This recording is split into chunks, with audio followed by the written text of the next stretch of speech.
গতকাল জলঙ্গি ব্লকের চোয়াপাড়া এলাকায় যেভাবে মানুষের সাড়া পড়েছিল, জনসংযোগ যেন বিজয় মিছিলের রূপ নিয়েছিল, আজকে চোয়াপাড়ার দ্বিতীয় পার্টে সেই এলাকাতেও কিন্তু সেই রকম গতকালকের মতোই জনগণের ঢল নেমেছে। প্রার্থী সঙ্গে আছে, কি বলছে শুনে নেব। আজকের এই যে মিছিল গতকালের মতোই বিজয় মিছিলের রূপ নিয়েছে, কি বলবেন?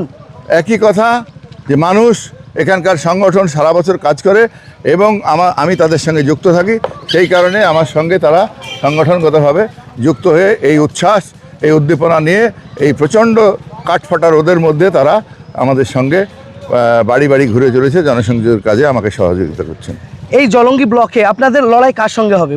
মূলত লড়াই তো তৃণমূলের সঙ্গেই লড়াই, আর তৃণমূল সরকারি দল, তাদের সঙ্গেই লড়াই। আর অনেকেই দাবি করছে যে আমরা সবার আগে উঠে যাব, চলে যাব, সেই সব দেখতে হলে পরে পেছনে ঘুরে তাকে দেখতে হবে কোথাও কোন গাছতলায় বসে আছে। এই অবস্থা। তারা যদি বলে যে আমি চলে গেছি, রাস্তার মাঝখানে দাঁড়িয়ে যদি বলে যে আমরা প্রথম হব, তাহলে তো হবে না। জলঙ্গিবাসীকে এই আগাম বিজয় মিছিলের বার্তা কি দেবেন? আগাম হচ্ছে জলঙ্গিবাসী আমাদেরকে দুহাত তুলে দোয়া করবেন। আমরা তাদের জন্য আছি, আমরা তাদের জন্য এইটুকু বলবো যে তাদের সঙ্গে আছি, তাদের সঙ্গে থাকবো এবং তাদের বিপদে আপদে থাকার চেষ্টা করব।